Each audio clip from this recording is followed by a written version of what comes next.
This part of my presentation is going to be focused on participating LVMH brands. So I wanted to point out that I wanted to point out that there were two participating brands that we would not be explaining like with like an illustrative presentation to it. So the first brand that I wanted to speak on was Celine, and the reason why is because I felt like in this past 5 year span, Celine has been propaganded as recessioned. So the silhouettes that we find in the stores now are not meant to be seen as with most importance in fashion history. But the reason why they are still a participating brand is because I wanted to take archival silhouettes, hero pieces of Celine's past with Phoebe Philo era, and reimagine them in newer materials. So that is something that I wouldn't want to be. I didn't really imagine them for Celine retail stores, but I did have a 4 brick and mortar store world tour that I wanted to go on. So I might be explaining those trunk shows later. But I wanted to work with Moda Operandi, Maxfield Los Angeles, Bergdorf Goodman, and Hirschleifers. So that is where I'll explain more what the Celine pieces are. But I think the most important part that I wanted to reiterate towards LVMH is that I looked at these as, again, like archival pieces that we're bringing back. So I didn't understand how to create a presentation on it because it wasn't new. And the other part is that I wanted to do it for the visual merchandising of the entire span of my career with Vogue. So starting with an insatiable past of mine in my adolescence and bringing it up to the point of at the Temple of Dender. So with that, it's just a self-explanatory mastered collection of a brand account that I feel very strongly about. The second brand that falls under the line of being like a mastered collection for me is Givenchy. So we won't be seeing a presentation on Givenchy here, but we will be seeing their treatments done in another brand that I'm going to explain. And for that brand, I just had some personal requests and with like a sort of like epilogue to my narrative, certain things that I wanted for myself, for my personal collection, and something that I wanted for my friend Hedda. So with that being said, again, those are the two brands that we won't be talking about here, but they are a part of my portfolio. Let's move on to things that are relevant to you and a part of my portfolio. So let's start with Louis Vuitton. Louis Vuitton is going to be a global release monogram print called Infra Blue in my mind. So Infra Blue is black and blue, as you can see. And that is, again, like something that's going to be shown in like all Louis Vuitton stores that are participating in this all around the world. And so, yeah, the main things that you'll see with this, I just put that they will have like black fabric linings.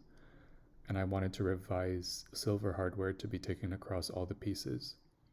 And pant chains. So pant chains is something really important for me to be a novel part of this Louis Vuitton Infra Blue collection, because back in my time as a child, I used to go to the industrial parts of Hong Kong and buy chains by the yard and little circle hoops, and I would makeshift chains to put on my pants myself. So if you've been a part of my past, you'll see that I used to wear this like giant hoop on my pants. And so I wanted to make a premium luxury product that, emphasized an understanding of like how to wear a pant chain. These were the bags that I wanted to be a part of the Infra Blue collection. So my idea for this Infra Blue collection was back to school. So I did mention that I wanted this to be something that was available. The selling season could have started around October and go up until the end of my birthday, so maybe early February. And the reason why is because I felt like I wanted this to be a refill of people's personal wardrobes, necessity items, things that you could take. And I felt like that was the best selling season for me because something in the summer I feel like people are too occupied with like actual necessities. So being able to provide the filling pieces with a few months in between to recuperate your spend threshold is something that I valued with the release of this collection. So this is a general outline of the things that I wanted, but notable things that I feel really strongly about that make this an integral part of me is I wanted a twist. PM, the Infra Rouge collection had the Palm Springs backpack, so that was something that I wanted seen in the miniest size. I love the idea of this new side trunk, so I wanted them in both sizes. The summer bag is something really, it is so amazing to me, and I know that in the past I have only seen it in an size, and that's the reason why I discovered it. But in this new shoulder bag and crossbody iteration, I'm not exactly sure which one we're going to go for in the end. I wasn't sure that if we were in a proper selling season in reality that you would be paying for both a shoulder strap and a long crossbody strap. I wasn't sure if the optionated part of that is real. So I just wanted to include that because that's a really beautiful piece to me, the summer bag in the BB size. An artsy is going to be so amazing for me because of that really nice handle. Never full, I wanted to keep it strictly to the size. I'm not sure if that is like me just being specific to be intellectual about things, but I really did not want to see that in a PM size. It just didn't make sense for how I saw it worn, because I think that with something so universal like blue and black, it could be really easily taken across to many products, but the size is truly the best size to be taking as a le pliage tote and something that is accessible to an everyday high schooler. The GM size is a beach bag, and that just is not foreseeable to someone with a practical lifestyle. Gone extinct products, I wanted to bring back the Insolite wallet. That is just one of my favorite carries of a wallet shape, and it just reminds me of a corporate woman for some reason. So that is something that more than any other of the shapes is what I'm saying.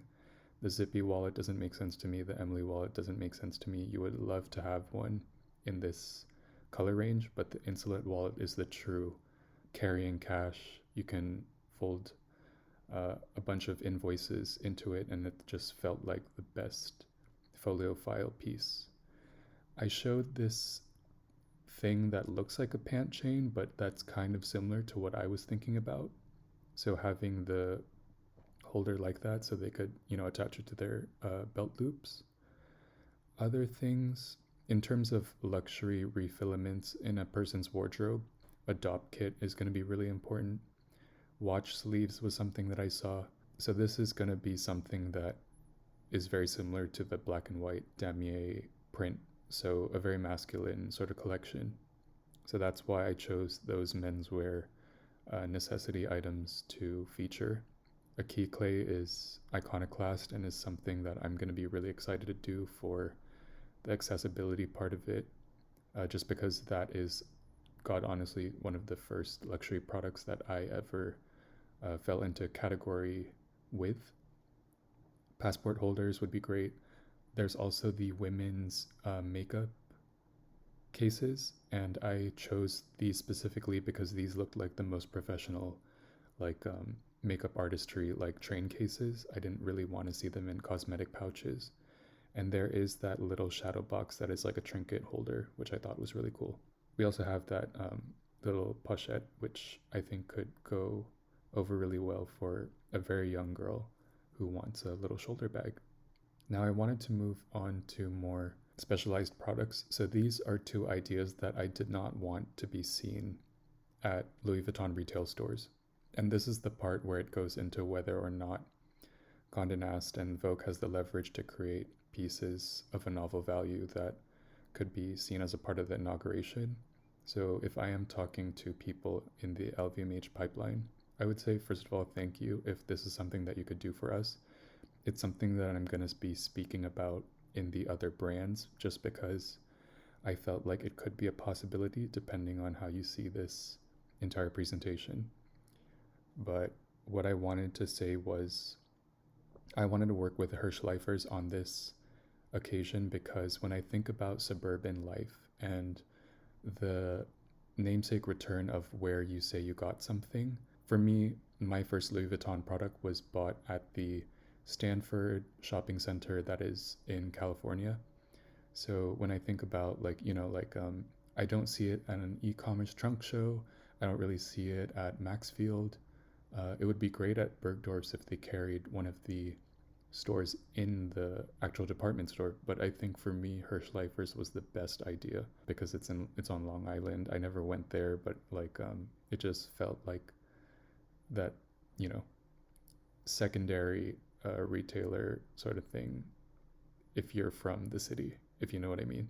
Regardless, these are two products that I saw as something that I wasn't sure how to illustrate, but is something that I wanted the design teams to work on experimenting with. So the Sidelock PM is so amazing to me. It's just the best bag for me. Like, it just makes me really happy for some reason.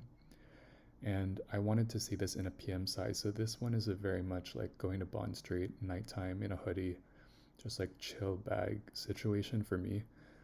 And with that, I could do it in the monogram. I could do it in the Infra Blue monogram, but I would like to see if they would want to reinvent this for Hirschleifers as a non-monogram strass pattern. So the usage of black leather and using blue and green strass in silver hardware. So you'll see a few products of mine that show blue and green because I'm on this Roaring 20s stint with my portfolio. But if they could create a fun evening wear piece for me, that would be so amazing to see. Only at Hirschleifers.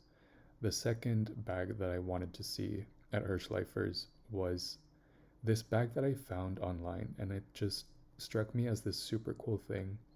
I saw something similar to this at opening ceremony in Tokyo, and it is from my research, it's called the Extraordinaire bag. So I wanted to re-edition this piece, and so I wanted it to be created in rabbit fur that we dye black with the monogram printed and dyed in blue, as per this example that you see. The piece also has leather tabs, so that would be done in a black exotic leather, and I wanted to revise the padlock and the chain detail to align with the entire Infra Blue collection that you would see across, Louis Vuitton stores.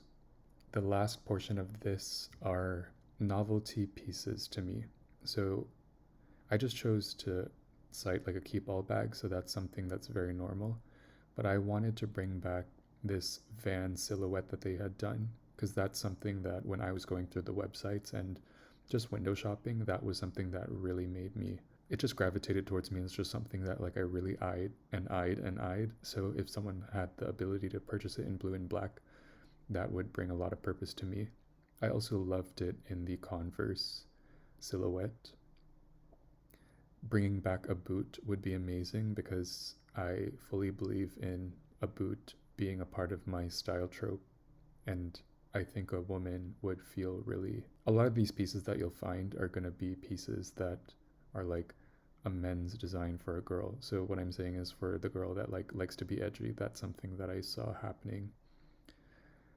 Then we move on to the actual novelty pieces, the homeware pieces of my collection. So these are things that I felt really proud of and were something that tap into a very different customer. So the person that carries the dop kit, the watch sleeve, that wants something in their home, I felt like this iteration that is kind of the only other variant besides the classic damier black and white that you would find in a man's home that still feels very masculine, I think, if you know what I mean. I just don't know if you would, think about this in a demi azure print, but that's just me thinking for myself.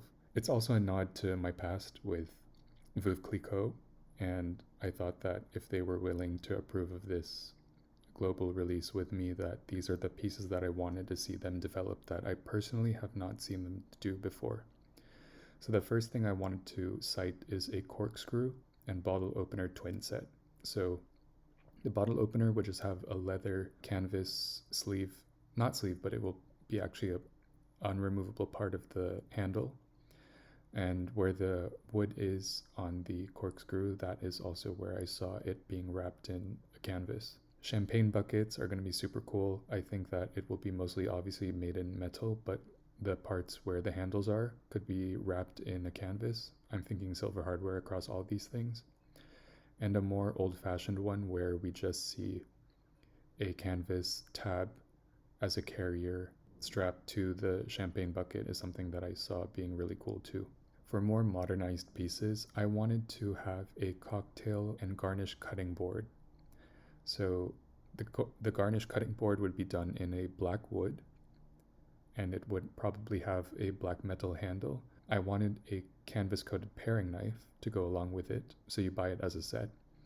And the last thing that I wanted was a magnetic canvas placemat.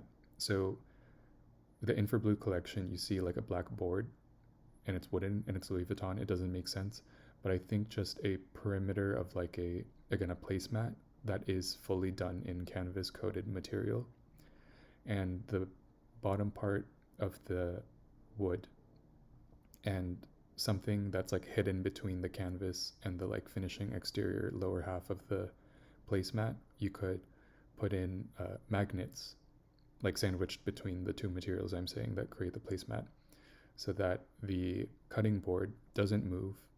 Hopefully it's a really strong, luxurious Louis Vuitton magnet. What I was thinking was when you see the placemat and you just like push the canvas, when you see the canvas placemat on the table and you just loosely swing the cutting board or like push it towards the placemat, I wanted them to be strong enough where they would just gravitate towards each other and just latch on. So that was what I was thinking, a cocktail garnish cutting board for fruits. Then the last thing that I wanted was a 5-piece set. So I don't think that the metal instruments are going to be done with any canvas coating, but I was thinking the holder of the thing would be done in a coated canvas. So I wanted it to feature a cocktail shaker, a strainer, measuring jigger, long spoon, and a muddler. If you wanted, I think that is fundamentally the basis of what a normal cocktail bartending set should have.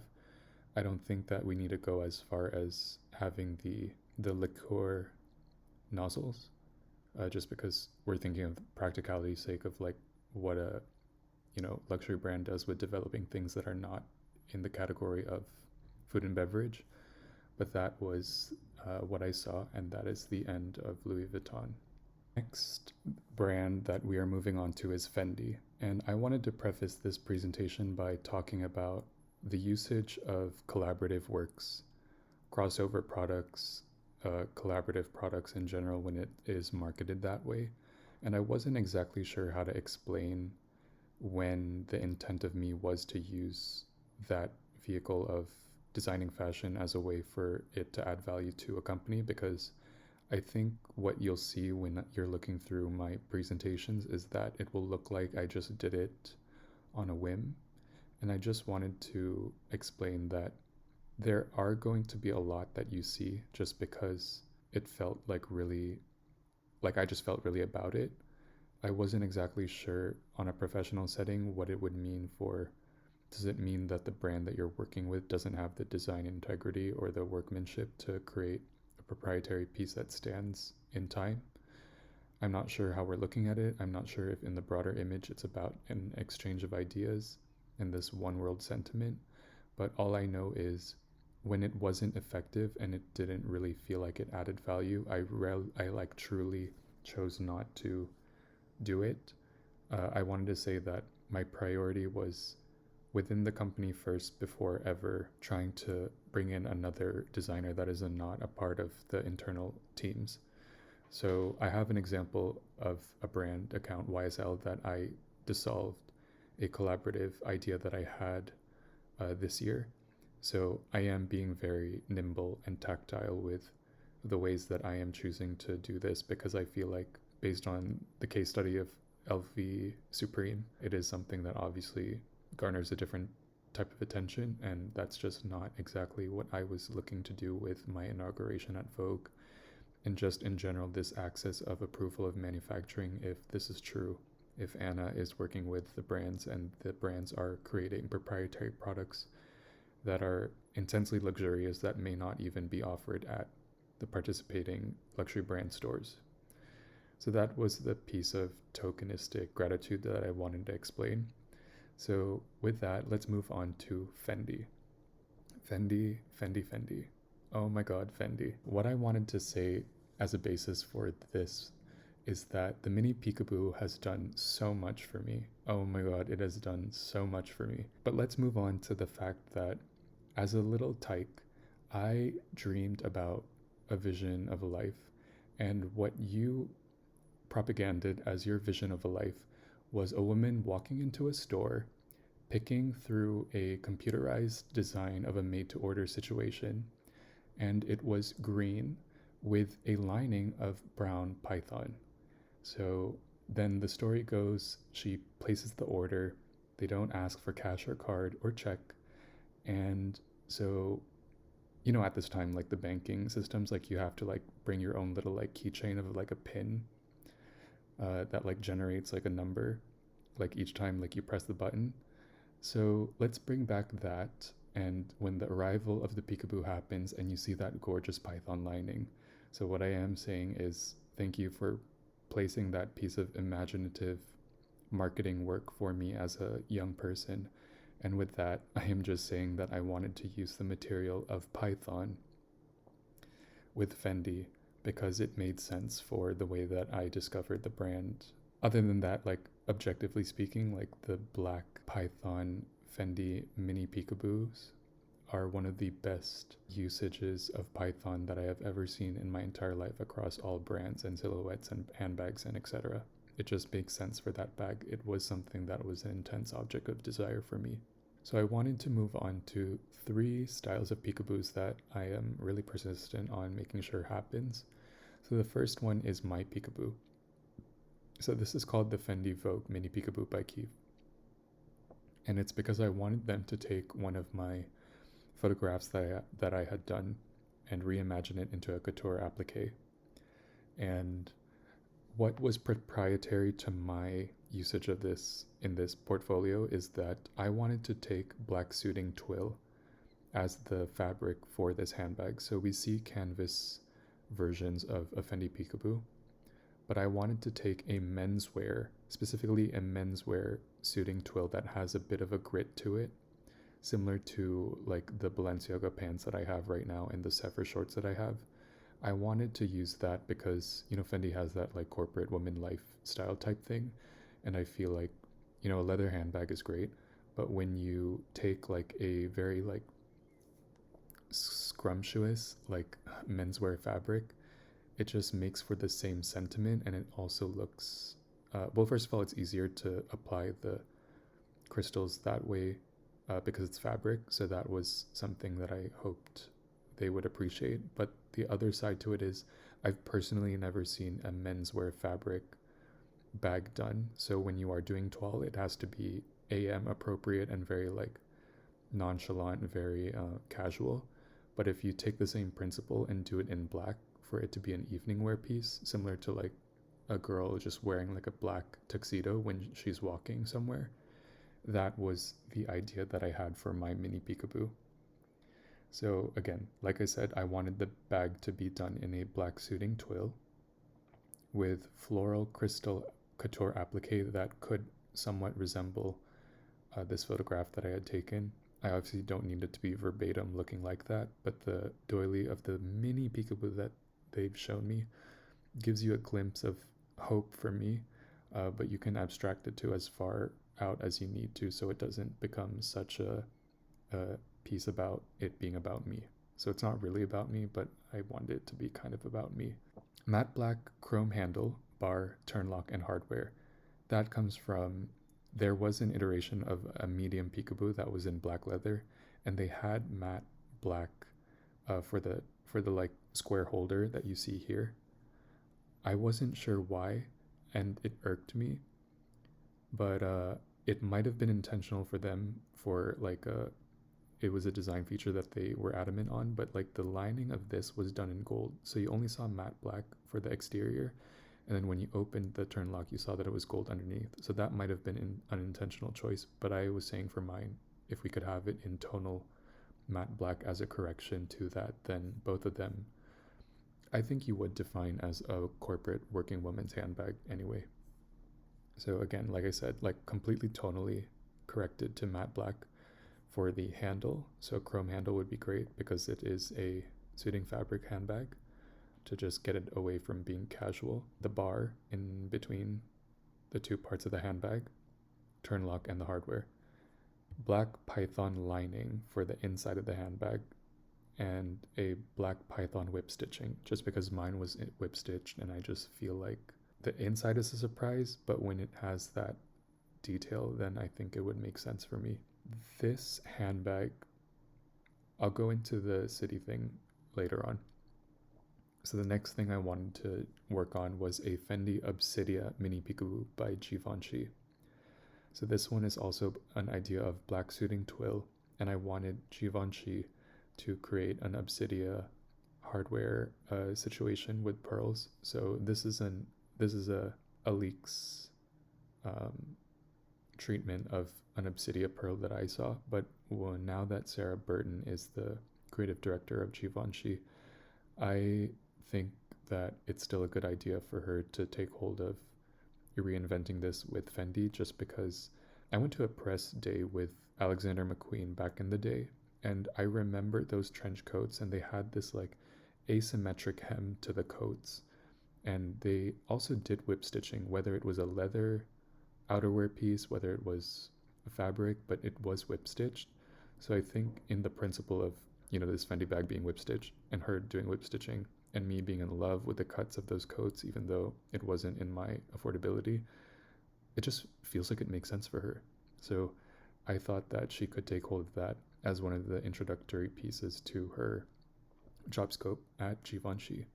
In terms of this being like an idea as like a art student or fashion student just imagining things, I'll leave that up to you to discuss whether it would be right for me.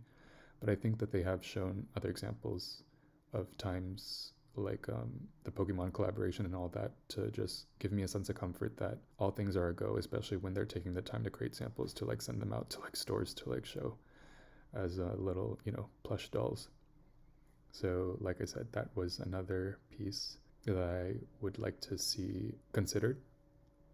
And the last piece was the Fendi Blonde Fire Mini Peekaboo by Marc Jacobs. So I wanted Marc Jacobs to take control of creating a piece. I hope that's okay.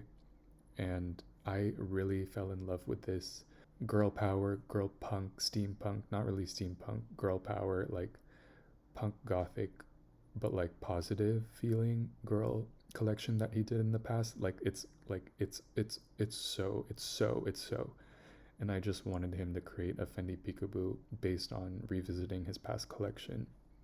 So I saw this as a satin bag, so it would be like a candy-coated, colorful, fun little pastel dream. And I wanted this to be, again, like a satin bag. If we could do it that way, I just felt like with the applique, it would be a lot easier. And in leather, sometimes it could look a little too vulgar with depending on how much crystal or stress pattern that you're putting on it. But yeah, that's how I saw it. By Marc Jacobs, I cited reds, raspberries, oranges, pinks, purples. It doesn't have to be light gray, but just like this top was like my favorite thing that I had ever seen. So I wanted to riff off of that. I said fireworks fun, but in the end, I wanted this to be done in rose gold. So a rose gold chrome handle with the bar detailing, turn lock, hardware, etc., all done with rose gold. And I'm not actually too adamant on this, but I saw that they have done Fendi bags with a strass beaded lining.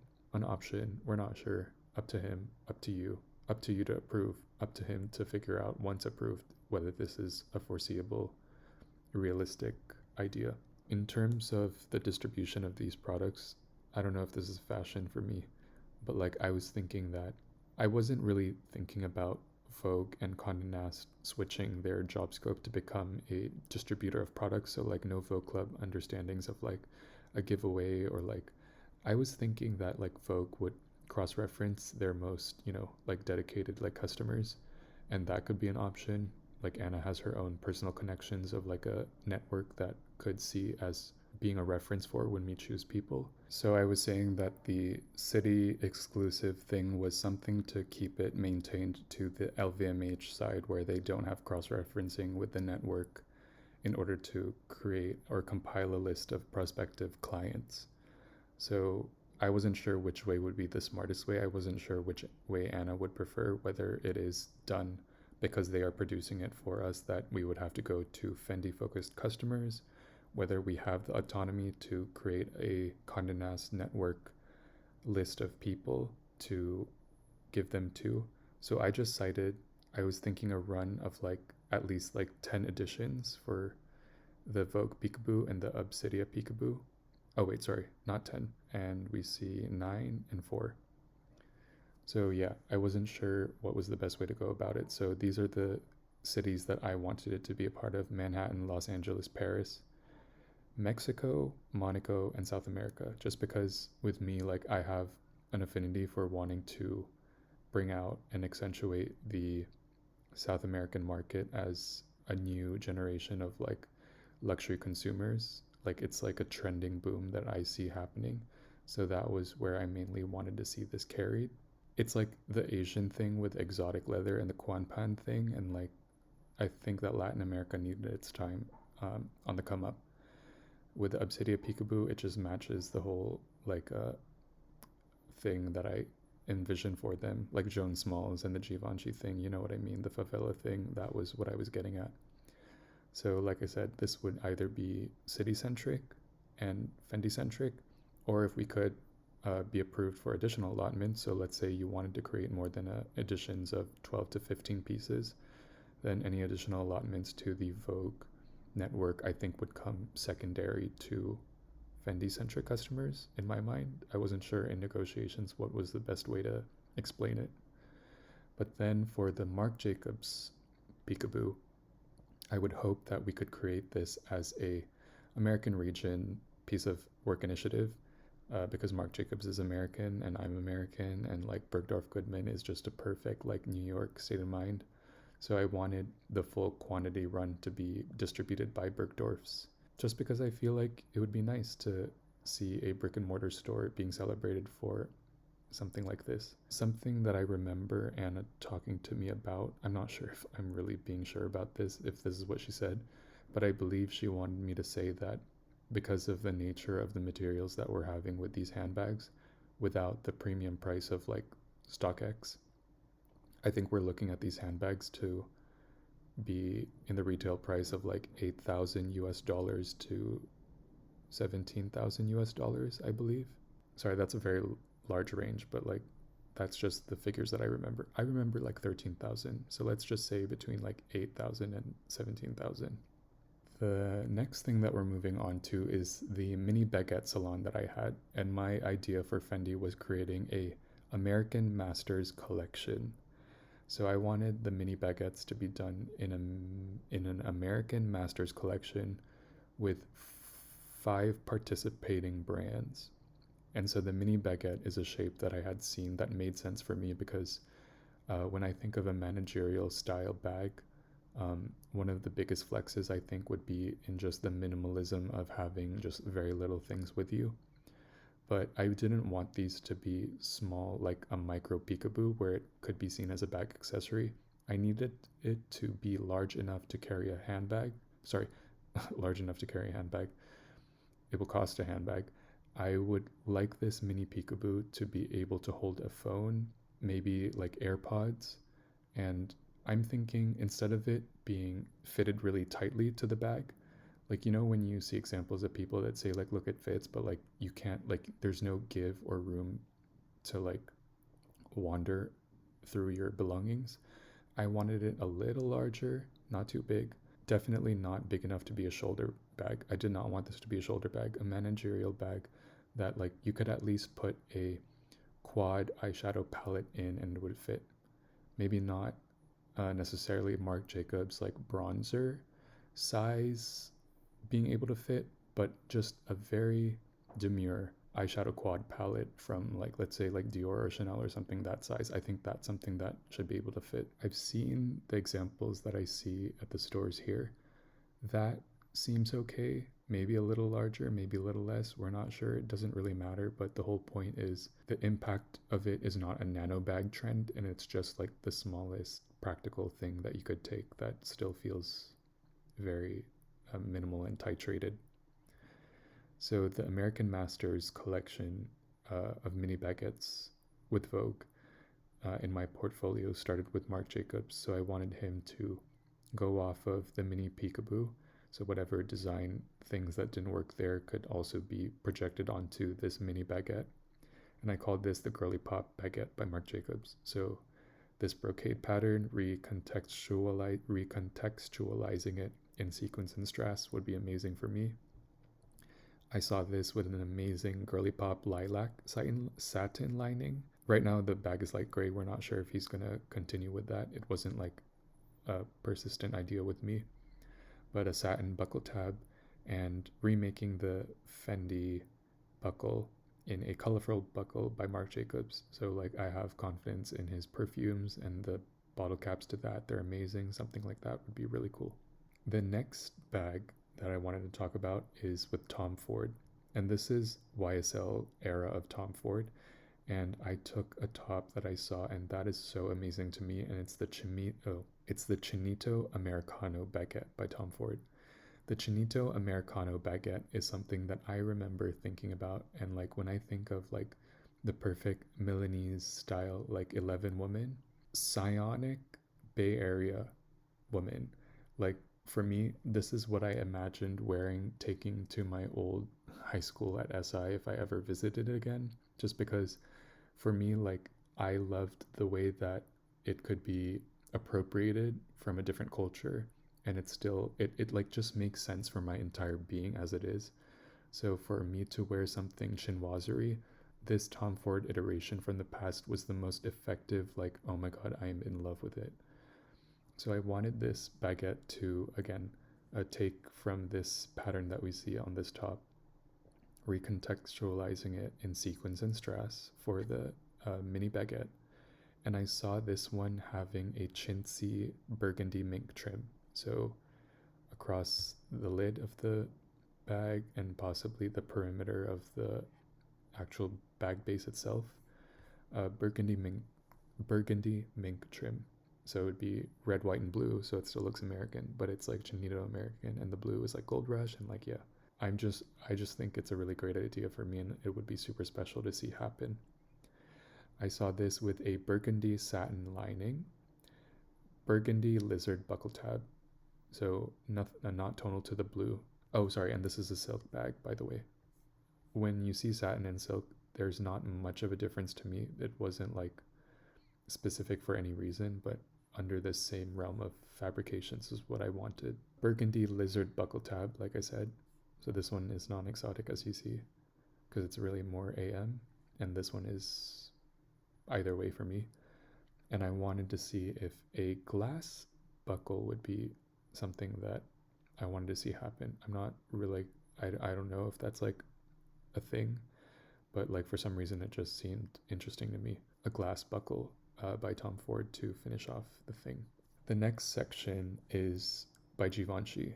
So this is from Alique's era, but Sarah Burton could recontextualize this, or if you wanted to verbatim it as much as you see from here, then that's a different way of going about it.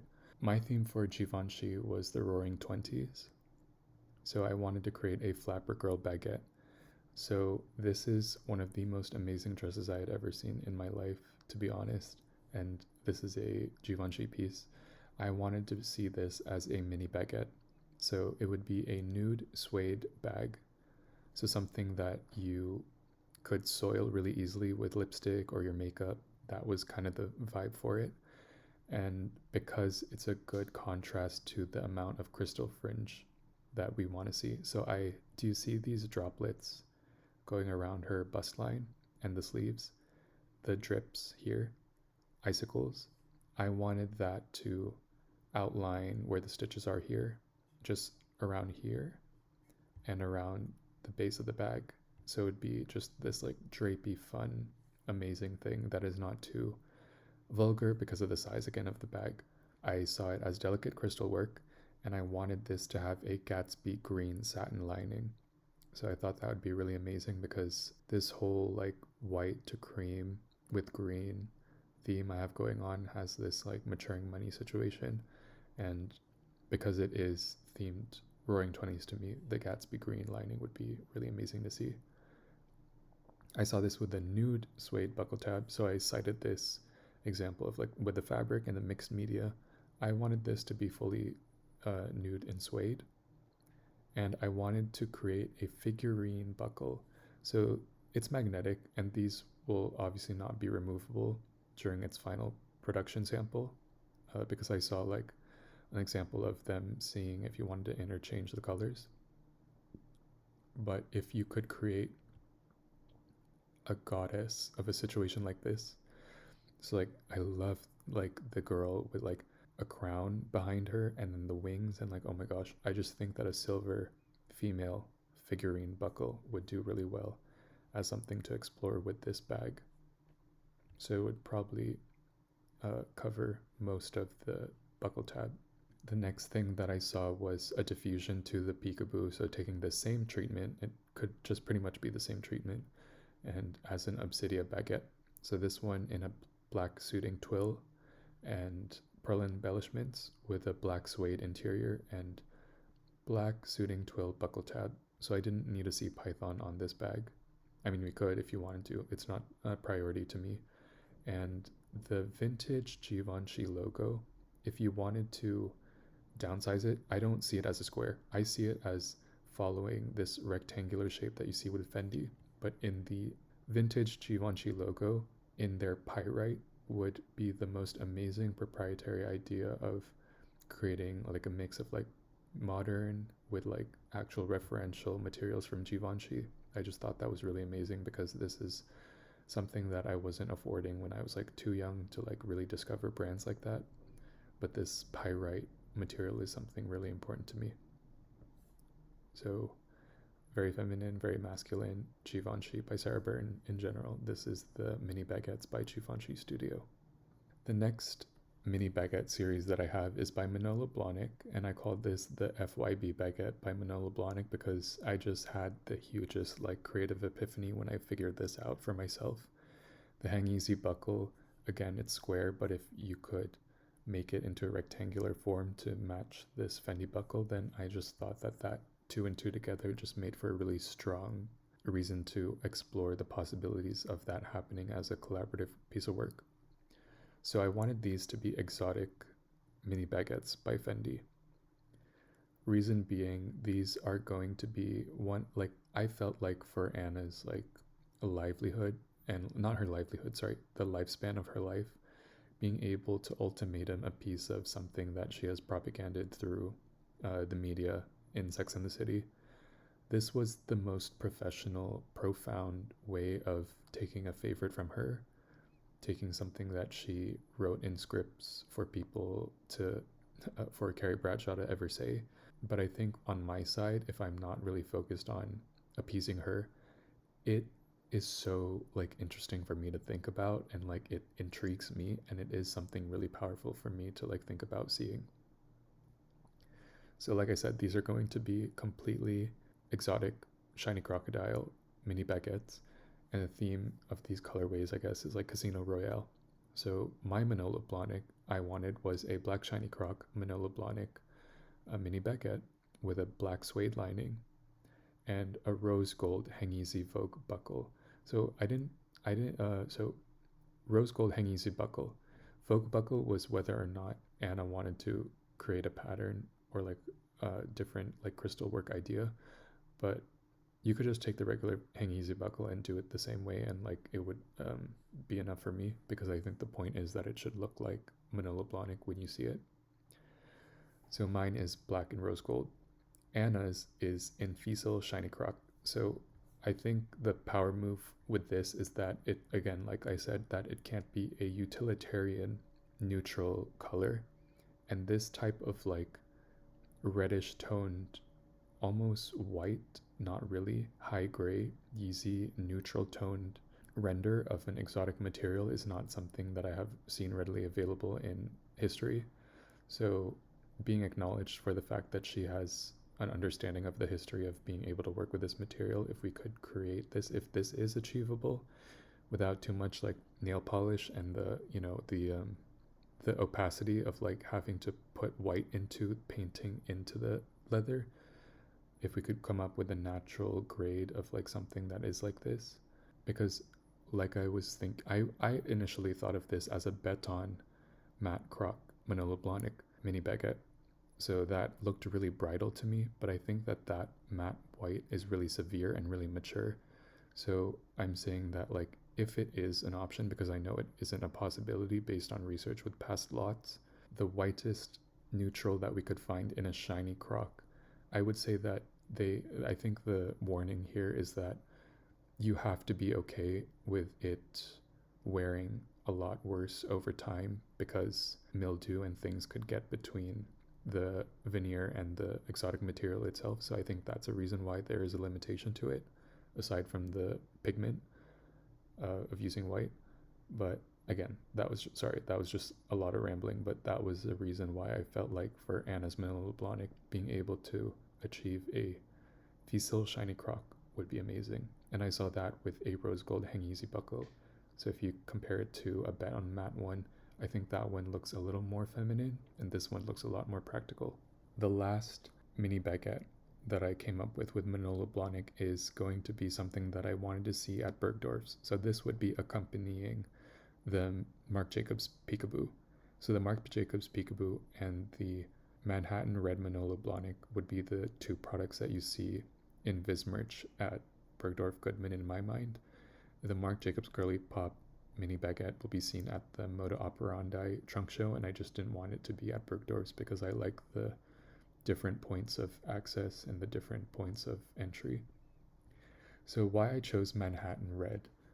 Manhattan Red is Baywatch Red. It is Lifeguard Red.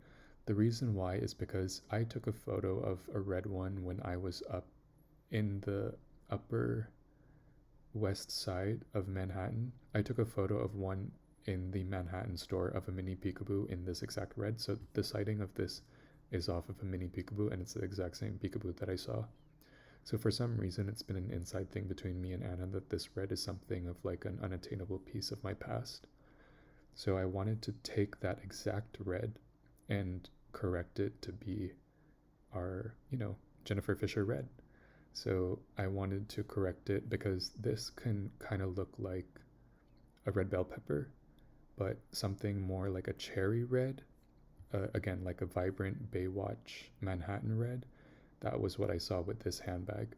Black suede lining, and this one I felt like would be more effective with a silver buckle. And as you see here in his bridal line, he creates a silver buckle with this icy blue crystal work. Red, white, and blue, am I right? Like, it's just so amazing. So that's why I chose it. So this one would be it doesn't say here, but I wanted this to be a red shiny croc with a black suede lining and a bridal, Manolo Blahnik's bridal silver and blue bijou hang easy buckle, as you see here. Then the last piece of information from Fendi is a mini baguette by Anna. Mini baguettes by Anna, There's only one mini baguette by Anna, and it is Keefe's baguette by Rodarte. So I wanted Rodarte to create one piece. And this one I don't have any outline for because I wanted this to be Anna's choice with me, because this aligns with an outfit that I saw planned for my inauguration. The only thing that I say is that like what I love about Rodarte is that I don't have the sighting here, but Anne Hathaway's white Rodarte look is really amazing. But I've seen Fendi do patchwork in the past. Something of a patchwork that has this like party girl sequin sort of situation is something that I saw. So I looked at this as a mixed media mini baguette for me. So sorry, like I said, it's just a mini baguette by Anna, and it's Anna's choice of what I called Keefe's baguette by Rodarte. So that's just something that will probably have to go along with the textile development that she sees with an outfit request that I had if they get approved to do it. And so taking that across to the Fendi baguette would be something amazing, or completely different depending. But what I said that was, this one is not uniform. I wanted it to be fun and eclectic and something that I could not come up with my most like a disciplined self, I guess. So yeah, that is the end for Fendi. Now we have the series that I have with Dior. And Dior is one of the most comprehensive displays that we will be seeing across all of my work. It's something that I'm insanely proud of, and I hope that these do get picked up and considered for manufacturing and processing. So the first thing that I wanted to take was this idea of this Insta that I saw. And this Insta, for some reason, reminded me of my first trip to Monaco, my first trip to Monaco and just window shopping with my friends and not being able to buy anything, to be honest, and just being able to window shop and see these amazing candy coated colors of metallic lizard, Lady Dior's. So that was the idea that I had, and I just think, oh my god, these candy colors just make me so happy. So I wanted to revisit that because I'm not sure if this was a real Dior collection of the past or a doily that Anna had sent me of ideas that I was thinking of. But with this, I wanted to create 3 different colors of metallic lizards as a series. So these are the intended colors that I have now. These may not be set in stone. We're not sure. I might want to play with the colors in the future. I definitely don't see this as a red color. I don't see this in neutrals, metallic neutrals, because I know that in the past with diorama bags, we've seen them do bronze, and that's not really what I was going for. So I'm looking more towards like this pastel-y, like EDC carnival like feeling outlook on things. But the main thing was that you'll see across all of them is for the Dior charm, I wanted to revisit it and make sure that it was done as a rose gold Cupid charm. Cupid is symbolic of me having a past with actually knowing how to do archery. So archery is something that I did as a Boy Scout, and it's just like a dashing sport to me. So being able to create an insignia of a Cupid charm, like a little baby cherub with a bow and arrow, was something that I hope we could see revised for my inaugural pieces with Vogue. That would change whether or not, like, I'm not sure if we can bike lock these colors to Vogue. If we can bike lock these colors to Vogue, that would be amazing. But if we had to license them out to be made to order across all Dior stores, I was thinking that the customers from there would be able to just have it in this Dior logo of a charm. But for Vogue, I hope that we could create an archer's like cherub charm for me. So I wanted to just settle on 3 colors. The one I am most adamant on is Iced Americana. So Iced Americana is a errata green-blue lizard. If you were to ask me, is errata blue and Gatsby blue the same thing? I would say, yeah, very similar, like really similar. I don't have an actual understanding of how I would want to differentiate it, but errata, Gatsby green blue, it's kind of the same thing to me. So this example that I saw on the Real is pretty much exactly what I wanted, and it is just the most it's done, and I want it exactly in silver hardware, and it's just such a desirable product to me. Oh, another thing that I forgot to, no, doesn't matter, sorry. I realized why I corrected it, but like I'm saying, the blue here, Iced Americana, errata green blue lizard, that's the first one that I wanted. The second one that I wanted was to replace pink. So I didn't want another pink handbag, but I wanted to see if we could create a new color that I haven't seen done, and it's this like periwinkle color. So I called this Tansy metallic lizard. So like kind of iridescent-y, mermaidy pink, but non-iridescent, sorry. I didn't want it to be iridescent at all, but I did want it to have this like periwinkly, lilac-y color. And I saw that as, again, so a lightly purpled blue violet as the new pink. And I wanted that to be done with a rose gold Cupid charm. Yeah, rose gold. oh, if we could have red bijou on it, that would be amazing too, because I love this one. But yeah, this was the situation that I saw with the Tansy metallic lizard. So that one is the more tchotchked up, feminine, girly one, because it's the only one with rose gold to replace this. And to replace purple, I initially thought that this purple was agreeable to me. I still think it's cool. I actually still think it's cool. But if we wanted to create one that had more of a neutral tone, this mauve still reminds me of Gossip Girl for some reason, this 2000s dusted purple. So I think seeing that as a metallic lizard would be cool because it's a diffusion. It looks like a diffusion of a handbag idea that we will see later on in the slides. But this 2000s dusted purple as a metallic lizard was something that I saw as new to replace this purple. But this purple also like does well with me. Right now, I'm just not sure how many people would be willing to. I just, it's not one that I want to have in my wardrobe, but I see why this could fill a space in someone's wardrobe. I wasn't sure which space we were trying to fill in a wardrobe. But otherwise, I saw this purple as also having silver. So these two I would see as like this one wants to be it, and then these ones are the ones that are it too, but just done in silver because they don't need to be this one, if that makes sense. That's why pink is so pink. And so since this is just a metallic lizard salon, like I said that again, the Cupid charms would be something that I thought was an idea that I would like to negotiate as proprietary to my inaugural collection with Vogue. But if we did need to release these colors to retail stores for made to order, I was indifferent about that, other than just making sure that they had the Dior charms on them. And I said that the chosen recipients could choose between the Metallic Lizard series as a mini Lady Dior, small or medium Lady Dior shoulder bag. So I don't call this the Detroit bag anymore, I just call it the Lady Dior shoulder bag.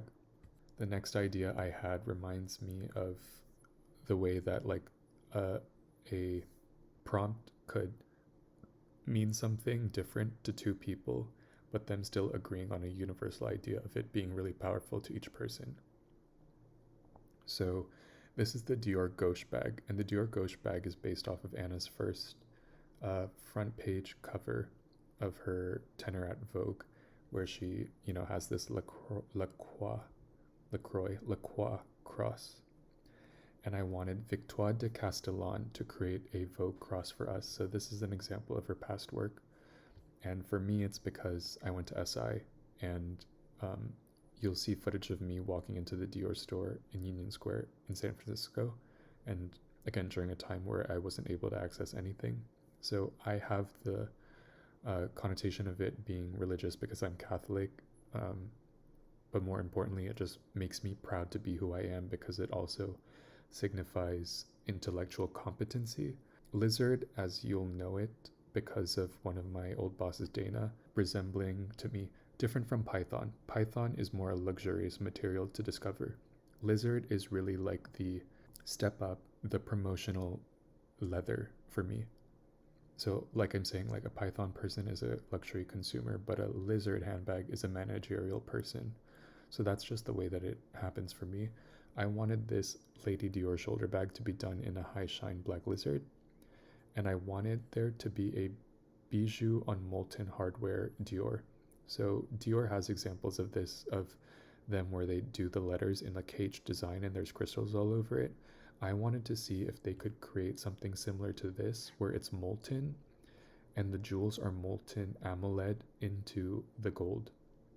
Like deeply hidden set into the gold is what I was looking for, similar to this. And that was something that I wanted to see happen. With the Vogue cross, I saw it being large enough to go from here. So like on the Dior, I would say probably on the back side where it doesn't have the charm, I would want a giant cross on one side of the bag. So I know when you're wearing it, there will be one, like, let's say like you only wear your handbag on the left side, you'll only see one cross on the other side, so you can keep it hidden, or you could actually show it off. So I'm not sure how. I don't think that it works right across the Dior charm. I think it has to be on the back side, on this side. So the back side on the back side on the right side of the bag. And I think that is in line with Dior when we see Maria Grazia's dresses. So, you know how there can be like a sword going across like a tulle skirt on one side of the pant or the skirt basically? That was where I saw the initial design principle of why I felt like it still fitted into Dior's like internal like design ethos and integrity. Because I haven't seen an asymmetric design on a handbag before. I just wanted to clarify as to the fact that Dior has done this in their ready to wear collections as something that they've done. But again, the Dior Gauche handbag is a religious cross of a Catholic cross to me, but a Victoire Castellan cross to be more neutral about it, based on one asymmetric side of the Dior handbag. So that was kind of one of my more prouder situations of Dior. This is the Dior Gauche bag. The next few we will see are a part of the Lady Art Dior collection. So the Lady Art Dior collection is their in-house residency series that they do with multiple artists, and I wanted them to revisit Lee Bull. So Lee Bull created this doily that I see here, and it's just amazing. There's the ones that are actually a thing, but these ones are another version of it. There's the ones that like people were able to find at Sunglass Hut, and these are the ones that are the actual real ones. So what I wanted them to create was a visco blue version of the shards. So this is silver, this is blue that we see on a diorama. This visco blue is somewhere in this, I marked these as the most visco blue. So remember how I was talking about Grease Misty? In the trifecta, Grease Misty and this Lady Art Dior Shards handbag by Lee Bull is the same thing. So this one is like a giant glass house, like a corporate building, like almost like One World Trade Center is. And I wanted it to have that very strong, domineering, like female forward, future forward, feminine vibe of like just being a really strong masculine girl. But where it sits well with me in terms of being able to understand it, HB1 and HB2 is a visco filter that I used along all of my like past instas, and I had this like really dark, well actually me, Izzy, and had the same thing, of this like very like dark era of vibe when like we were into Tishi's era at Givenchy. So visco blue is the way that I described it. Grease Misty, I would want to say the same thing as a cyanic blue, and glass shards is what I saw. So this is perfect as is. So being able to create this like this in a kind of Soriyama themed, like Soriyama in the metal, Soriyama in the weight of the material, Soriyama in the actual like understanding of what material usage to have. That was what I saw for this shoulder bag. So I called it tinted metal tonal steel handles. So this would be all done in metal. And then I wanted Lee Bull to do a choice in hardware revisions because it is part of the Lady Art Dior collection. This one is not, this one is. And I wanted to see how she could resolve the Dior charms to go along with this shards bag, the Lady Art Dior Shards Dior handbag by Lee Bull. The next handbag that we see is the Navajo Lady Dior handbag by Rosie Asulin. So this one is going to be a textured natural fabric handbag. So this is her Grapes of Wrath dress, and I love, this is what I mean by natural grain. This is a lot of grain. That's what I like for hers because it feels indigenous, but this is again what I saw. So I wanted this fabric done with crystal beads, so something very similar to this. So this is something that I experienced again when I was in New York.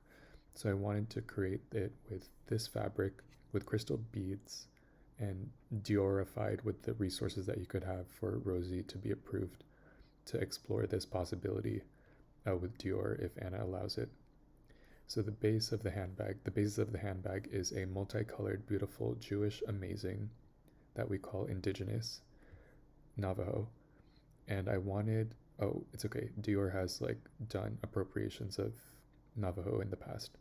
But what I wanted to do was for the handle, since this is again like a lady art collection, I wanted the handles to be done in lucite, and I wanted them to press flowers into the lucite handles. So this is a version of a lucite handle, and these were the type of colors that I wanted. I personally wanted red, purple, and white for the handles. So when I was assisting with her, she had done resin samples in her office, so I remember the smell of it, similar to the smell of like new Italian shoes that don't have a rubberized sole. If you know what I mean, it has a very distinct smell. But I wanted flowers again, fresh flowers, hopefully, if they don't wilt, if there was a way to sterilize them so that they don't tarnish in color. I wanted them to press fresh flowers into the lucite handles of the handbag so that when it drops, because these handles don't stay up when you're carrying it as a shoulder bag, right? So when it drops, you see all these multicolored like fringes and crystal beads draping everywhere, and you just see a spun of flowers, sort of like you're carrying like a bouquet on your shoulder. I wanted Rosie to do this with matte black hardware, and again, like her choice of revising the hardware to make it a part of this collection. And I chose matte black because Rosie is very feminine and parchment and fun, but I think because I wanted, this was designed with intent of me wearing it myself, I wanted her to work with matte black hardware because it is not something that she really is into. She's not edgy, but I wanted it to be edgy because I wanted it to feel like the garment district's son's handbag. I don't think that like a woman would feel too disempowered by it being matte black over, let's say, silver, gold, or rose gold. So to appease me in my situation of being the artist of this portfolio, I wanted it to be done in matte black. And then the way that she revises the Dior charms to align with her design integrity is something that is left to be discovered. The last request that I had in my portfolio for the Lady Art collection is a Lady Art Dior handbag for Keefe by Rick Owens. And so this one is the most sensible handbag to me because it doesn't take a lot of premium materials. So I wanted this to be a draped fabric handbag. I cite this, and this is called masculine satin in my portfolio. So we see this proprietary shade of silk in two different important handbags to me. So this is the first one. So this is the 2000s novel neutral that I saw. And I wanted this to be the basis of the handbag. I wanted it to be draped in the same principles of Rick Owens's clothing. And I saw that as, again, just a simple like handbag. I saw Karamina carry this white one when she was doing something as a part of like a inaugural function with her family back where she's from.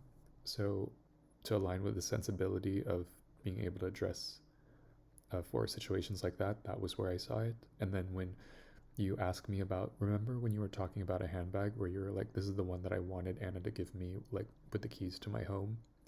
This was the handbag that I wanted it to be done with. I wanted them to explore the usage of casted bronze for the handles. So again, like this is in line with the Anna Corey situation where we're not sure if, first of all, like I'm okay with carrying a handbag that heavy, but second of all, is it even going to be able to hold? Is it able to be sculpted? I'm not sure if you could make it out of polyform. I would like it to be in an actual authentic material of cast bronze, but that is what I saw for the handles. And like I said, designer's choice for the hardware and the Dior charm. Hopefully it could be done in a bronze material too. I don't want it to be a tinted metal. I want well, these parts can be a tinted metal, but I did want bronze to be a part of it.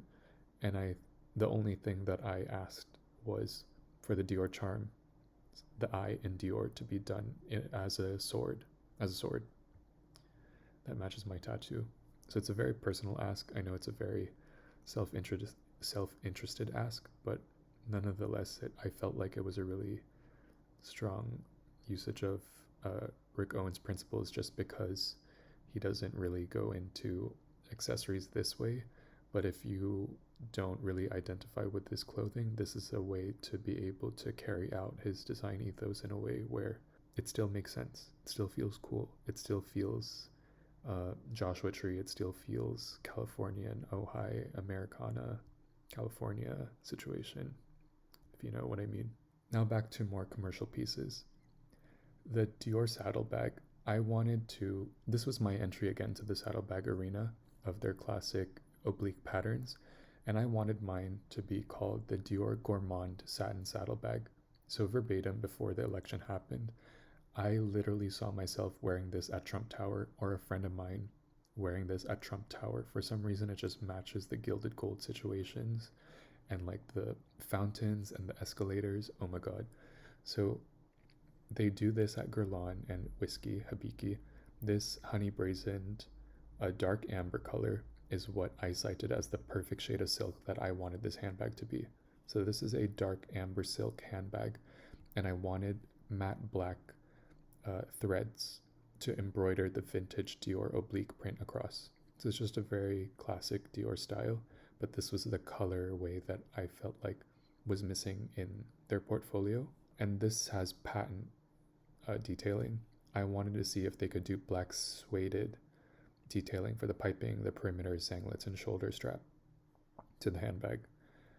I saw this with matte black Christian Dior hardware and buckles, and I deemed this as a serious evening wear piece. So Thai milk tea, again Habiki, whiskey, dark amber situation, like cigar lounge at a hotel lobby, date night handbag. The last request that I had was a Lady Art Dior handbag by Rosie Asulin. So I wanted to pitch her for both because this goes into more negotiating the autonomy that Condé Nast and Vogue has with hoping to find a resolution or opportunities for me to have this much say in the manufacturing processes of, again, being able to license out the peoples that I propagand. So this is going to be called the Vogue Dior Silk Straddle Bag. So the other ones are in service to both brands, whereas this one I wanted to be coined as the Carrie Bradshaw handbag of the bunch. I wanted them to redevelop another marbleized pattern. So whether they verbatim, I know you can't verbatim, I think that's a little far, but I feel like if Rosie could revisit this technique is one of my all-time favorite dresses that I had ever seen in life. So if Rosie could work with Dior to create another marbleized masterpiece like this to be the basis of a watercolored or marbleized printed silk, that was the fabrication that I saw this handbag with. So a lot of the workmanship goes into this because I believe this was hand painted or hand illustrated. And then once you have that pattern done, then the rest is a lot easier with just creating reams of fabric in the same design that you agree on. So I said redevelopment of the silk fabric, and it's just a silk handbag. And I said marbleized, dark, colorful, as you see, with a lot of like black and vibrant. It doesn't need to be black. Like this whole thing isn't super black, but that's what I saw. Something like this. Imagine as a silk handbag with rose gold, Christian Dior hardware, and a Cupid buckle to go here.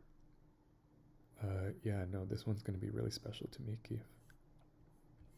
The last one that I wanted to, really special to me was this one.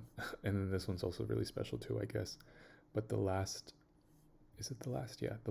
handbag that we see at Dior is Anna's Lady Art Dior handbag by Anna and John Galliano. So I believe John Galliano was the era in which the saddlebag was introduced, so I wanted him to create a final piece of work with Anna, so a collaborative piece of work, Anna's design, to a Dior saddlebag.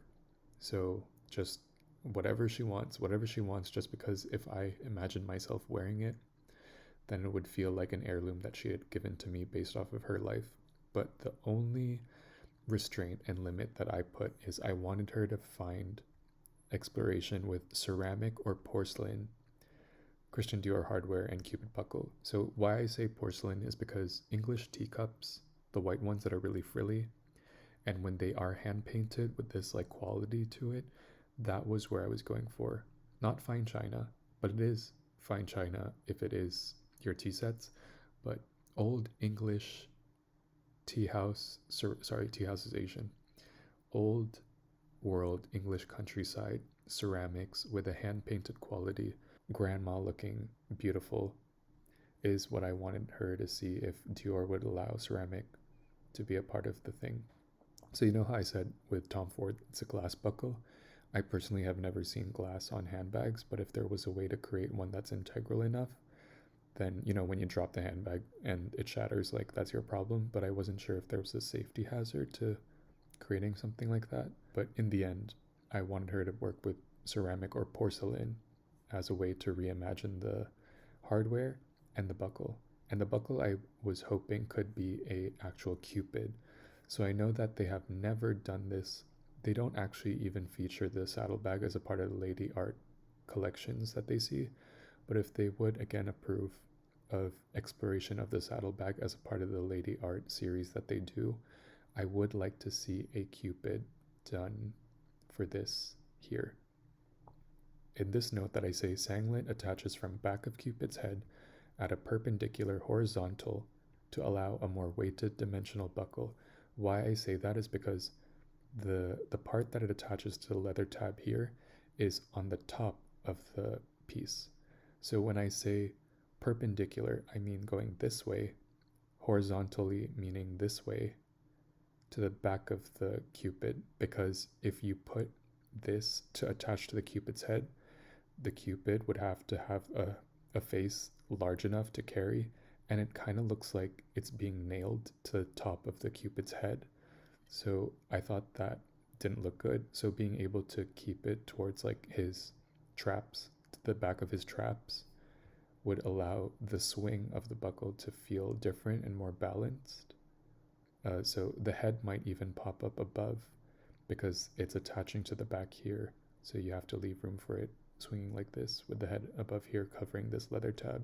So the switching of that correctional piece is something that I thought was worthwhile noting as me being very detail oriented with the whole thing. So this is the last piece of Dior work that we see. Moving on to the distribution strategy that I had with this, I divided it into two parts because of, again, like the negotiation of autonomy and this idea of a portfolio that I had. If Anna agrees, I don't know if this is how it works.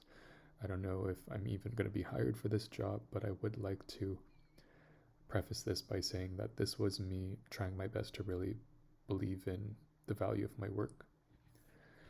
With Dior retail releases, we see the Dior Metallic Lizard series by invitation only because of the Cupid Charm revision, and we have 2 quantities of each color. So San Francisco, Manhattan, Beverly Hills, London, Paris, and Milan will all get 6 metallic Dior handbags. We also see 6 quantities from Mexico, Spain, South America, Monaco, and Switzerland. Then I wanted Atlanta, Dallas, and Houston to split the 6. So not assigning each one a different color, but 2 of each color across 6 customers in this region was something that I saw. The Lady Art Navajo series by Rosie Asulin was very much propaganda to the Latin American market. So I wanted it to be in San Francisco. Monaco, just because I feel like summer fun there is something really cool. Manhattan, Beverly Hills, Mexico, Spain, South America. And then I put that Rosie should have her own personal allotments to this. The quantity run is just based on the nature of the material. It wasn't really me driving exclusivity more than it was being practical with, because I'm not sure if the Lady Art series by Dior are even actually sold in stores, or if it's just something to discover when they are shipped. The samples are shipped. The press samples are shipped to like each city. Lady Art Shards by Label by invitation only also. I saw this as having a run only for Soho Manhattan store just because it goes with the vibe of the Visco blue and the HB filters.